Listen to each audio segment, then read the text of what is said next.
नमस्कार, आपण पाहत आहात बहुजन हिताय न्यूज, जनसामान्यांचा बुलंद आवाज।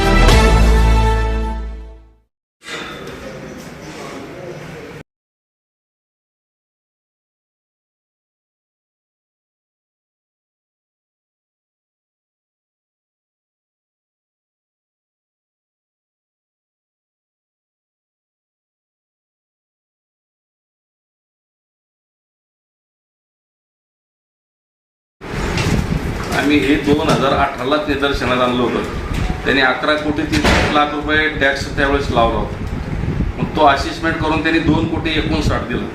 पण आता 2 कोटी 59 आता कसा होतो 66 झाला तो।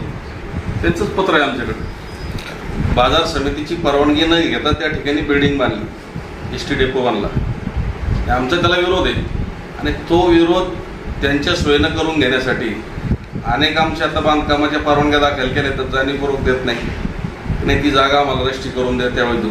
पण आम्ही कुठेही महापालिकेला जागा दिलेली नाही, यापुढेही देणार नाही। आम्ही ते कायदेशीर वाद न्यायालयात लढणार आहोत। डेपोच्या बाबतीत बी न्यायालयामध्ये वाद आहे। त्यांनी तोंडी युक्तिवादात त्या ठिकाणी सांगितलं आहे की आम्ही बांधलंच नाही, तर ते समोर येईल जे काय असेल ते। परंतु ही जी कारवाई केली आयुक्त साहेबांना, या संदर्भात आम्ही तालुक्यामध्ये शेतकऱ्याशी चर्चा करणार आहोत, या बाबतीत काय भूमिका घ्यायची। आणि शेतकऱ्याच्या संस्था त्याला जर ठेवायच्या नसतील आणि शेतकऱ्याच्या मालाला इथं संरक्षण द्यायचं नसेल तर तो आता आयुक्तांना त्या याच्यावर निर्णय घ्यावा। त्यांना हे शेल लागत असेल तर आम्ही त्यांना देऊन टाकू, तुम्ही येऊन राहा म्हणा इथं। कारण इथं कुठली सुविधा देत नाही। व्यापारी कमीत कमी 4 कोटी रुपये इथून टॅक्स भरतात। व्यापारी टॅक्स भरतात ना, व्यापाऱ्याला काय सुविधा आहे, बाजार समितीला काय सुविधा आहे, इथं पाणी आहे, इथं लाईट आहे, त्यांची सुविधा काहीच नाही, साफसफाई नाही। साधा इथं शेतकऱ्याचा अनेक रात्री इथं येऊन जनावर माल खातात, कोणवडा देत नाही, अशा अनेक गोष्टी आहेत त्या ठिकाणी। ठीक आहे, ते काही हरकत नाही, आम्ही आमच्या याच्यावर करतोय। परंतु हे करत असताना ह्या ज्या शेतकऱ्यासाठी सुविधा आहे याच्यामध्ये आम्हाला सूट द्यावा अशी आमची मागणी होती त्यांना। ते न करता त्यांनी हे ऑफिस बंद केलंय आणि बाजार समितीच्या 53 एकर जागेवर आरक्षण टाकलंय। तिकडं बिल्डर संघ हातमिळवणी करायची, बिल्डरचं आरक्षण बाजार समितीवर टाकायचं। आज आमच्याकडे जागा नाही आहे, शेतकऱ्याला आपल्याला जर एक्सपेन्सिव्ह करायचं ठरलं मार्केट तर जागाच कुठे। असे वेगवेगळे विषय आहेत। आम्ही त्यांना यापूर्वी निवेदन दिलेलं आहे। यानंतर आम्ही मुख्यमंत्री आणि राज्याचे उपमुख्यमंत्री यांच्याशी याबाबत चर्चा करणार आहोत, त्यांचा काय निर्णय येईल।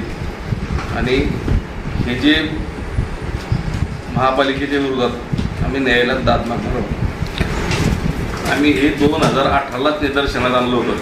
त्यांनी 11 कोटी 30 लाख रुपये टॅक्स त्यावेळेस लावला होता। मग तो असेसमेंट करून त्यांनी 2 कोटी 59 दिलं। पण आता 2 कोटी 59 आता कसा होतो 66 झाला तो। त्यांचंच पत्र आहे आमच्याकडे। सर, दुसरा एक विषय असा आहे की तुम्ही आता उल्लेख केला आहे का एसटीना डेपोसाठी त्यांनी आमच्या जमिनीवर बिल्डिंग बांधली। ज्यावेळेस त्यांनी बिल्डिंगचं काम चालू केलं त्यावेळेस तुम्ही ऑब्जेक्शन घेतलं, विरोध केला, त्यांनी दादागिरीने बांधली, तिथं फोर्स पाठवला, आमच्या कर्मचाऱ्याला मारहाण केली। याबाबत पालकमंत्र्यांशी आणि महामहिम आताचे राजस्थानचे जे राज्यपाल आहेत बोललो आम्ही, त्यांच्याशी बोललो, आज बोलणं झालंय फोनवर। बाकीच्या गोष्टी आता होतील पुढं। सर, दोन्ही संस्था नागरिकांना सुविधा देण्यासाठी, नागरिकांच्या सेवेसाठी आहेत, तरी पण दोन्हीमध्ये वाद निर्माण होतो। यामध्ये नागरिकांची कुचंबना होते असं वाटत नाही? नागरिकापेक्षा त्या ठिकाणी शेतकऱ्याचे होणार आहे। महत्वाचा शेतकरी रात्रंदिवस कष्ट करून आणणारा माल त्याला जर योग्य ठिकाणी या ठिकाणी मिळाला नाही आणि सगळ्या शहराला भाजीपाला किंवा अन्नधान्य पुरवणारं बाजार समिती एक मार्केट आहे या ठिकाणी। आता त्यांचं काय, त्यांना इगो हार्ट झालेलं आहे किंवा त्यांच्या डोक्यात काय कल्पना आहे त्यांना माहिती, त्यांनाच विचारलं पाहिजे। त्यावर आपण बोलू नये, पण आम्हाला तर तसं वाटतंय। इथं 53 एकरवर आरक्षण टाकलं, याच्यावर काय वाटतं तुम्हाला? आम्ही सांगायचं तुमची गरज। आरक्षण 53 एकरवर आरक्षण टाकलं, याबाबत आता ऑब्जेक्शन घेतलं असं इथं घेतलं होतं, नाही काढलं ना आम्ही, पुन्हा मंत्रालयात ऑब्जेक्शन घेतलं, उद्या हायकोर्ट आहे।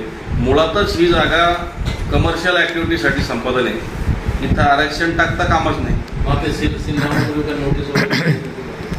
काल नोटीस दिली, आज सील लावलंय। म्हणजे काही कालावधीत काहीच दिलं काहीच नाही, रात्र दिली, येणाऱ्या 15 दिवसांना रात्र दिली.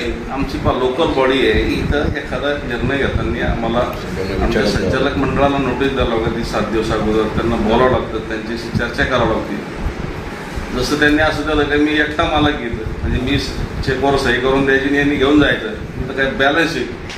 आम्ही जे हे बांधकामं करतोय लोकांकडून गाळेधारकाकडून पैसे वसूल करून त्यांना गाळे लिजवर देऊन त्यामधून एक कामकाज होते. इथं काही सरकार 1 रुपया देत नाही. त्यांना असं वाटतं की बाजार समितीला खूप पैसे, इथं आम्ही सुविधा देतो. बाजार समिती कुठंही प्रॉफिट कमावणारी संस्था नाही, पहिली गोष्ट. व्यापाऱ्यांना वेगळा टॅक्स तुम्हाला वेगळा टॅक्स नाही, व्यापाऱ्याला टॅक्स व्यापारी भरतात ना त्या ठिकाणचा टॅक्स, जो मधला ओपन पेज आहे तो टॅक्स आहे.